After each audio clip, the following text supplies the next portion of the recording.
గత 10 ఏళ్లలో ధరణితో పరిష్కారం కాని సమస్యలు ఇప్పుడు కాంగ్రెస్ ప్రభుత్వం ఏర్పడిన తర్వాత ఈ భూభారతిలో పరిష్కారం అవుతాయని చెప్పి రైతులైతే ఇప్పుడు ఎదురు చూస్తూ ఉన్నారు. మరి మొన్న జరిగినటువంటి ఎన్నికల్లో కాంగ్రెస్ పార్టీ అధికారంలోకి వచ్చిన తర్వాత భూభారతిని తీసుకురావడం జరిగింది. ప్రస్తుతం ఇప్పుడు గత 10 ఏళ్లలో బీఆర్ఎస్ ప్రభుత్వం చేయనటువంటి ఈ సాదా బైనామాలు అయితే ఏవైతే ఉన్నాయో దానికి ప్రత్యేకంగా ఇప్పుడు ఒక సైట్ను ఏర్పాటు చేసి సమస్యల పరిష్కార దిశగానైతే ఈ భూభారతిలో చేర్చేటట్లు ఏర్పాట్లు చేస్తున్నట్టుగానైతే అటు అధికారులు చెప్తా ఉన్నారు. సో ఇప్పటి వరకు అంటే రాజన్న సిరిసిల్ల జిల్లాలో ఇప్పుడు ఈ సాదా బైనామాపై ఎంత మట్టుకు ఫిర్యాదులు తీసుకున్నారనే విషయాన్ని తెలుసుకుందాం.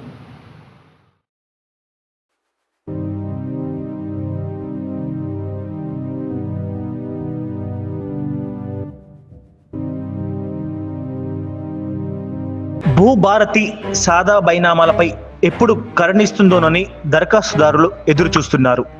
బీఆర్ఎస్ ప్రభుత్వం ఎంతో ప్రతిష్టాత్మకంగా ప్రారంభించిన ధరణి భూ సమస్యలకు పరిష్కారం చూపకపోగా పట్టాదారులకు కొత్త సమస్యలను తెచ్చిపెట్టింది. కాంగ్రెస్ ప్రభుత్వం ధరణి స్థానంలో భూభారతిని తీసుకురావడంతో భూ సమస్యలు తీరుతాయని రైతులు మళ్ళీ ఆశగా ఎదురు చూస్తున్నారు. భూభారతి రెవెన్యూ సదస్సులు నిర్వహించి భూ సమస్యలపై మళ్లీ దరఖాస్తులు తీసుకున్నారు అధికారులు.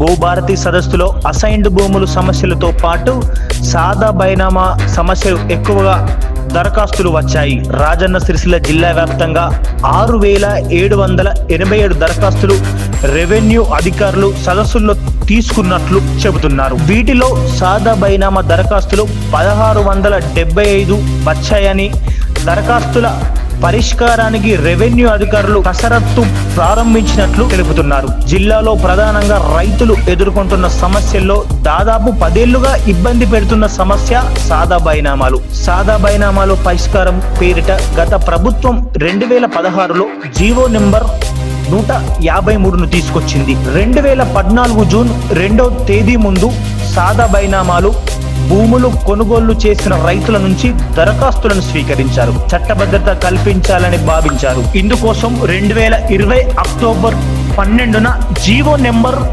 112ను జారీ చేసింది. దీనికి సంబంధించి మంత్రివర్గ ఉపసంఘాన్ని సైతం ఏర్పాటు చేసింది. సాదా బైనామాలపై తహసీల్దార్లకు అధికారులు ఇచ్చిన మార్గదర్శకాలు జారీ చేయకపోవడంతో సమస్యలు పరిష్కారం కాలేదు. దీంతో 10 ఏళ్ల నిరీక్షణకు తెరపడలేదు. అయితే సాదా బైనామాలకు చట్టభద్రత కల్పించి క్రమబద్ధీకరణిస్తామని గత ప్రభుత్వం ప్రకటించిన ఆచరణలోకి ఇప్పటి వరకు రాలేదు. గత ప్రభుత్వం నిర్ణయించిన దరఖాస్తులు తీసుకున్నా ముందుకు సాగని పరిస్థితి ఏర్పడింది.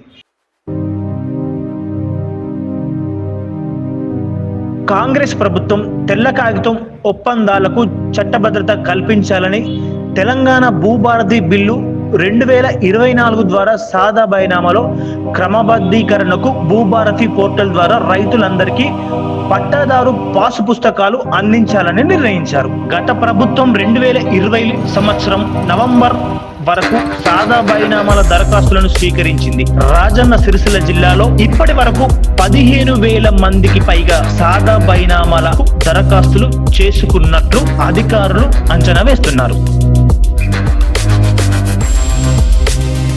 సో చూశారు కదా, ఇప్పటి వరకైతే రాజన్న సిరిసిల్ల జిల్లాలో మరి సాదా బైనామాకు సంబంధించిన 15,000కు పైగా దరఖాస్తులు చేసుకున్నట్టయితే అధికారులు చెప్తా ఉన్నారు.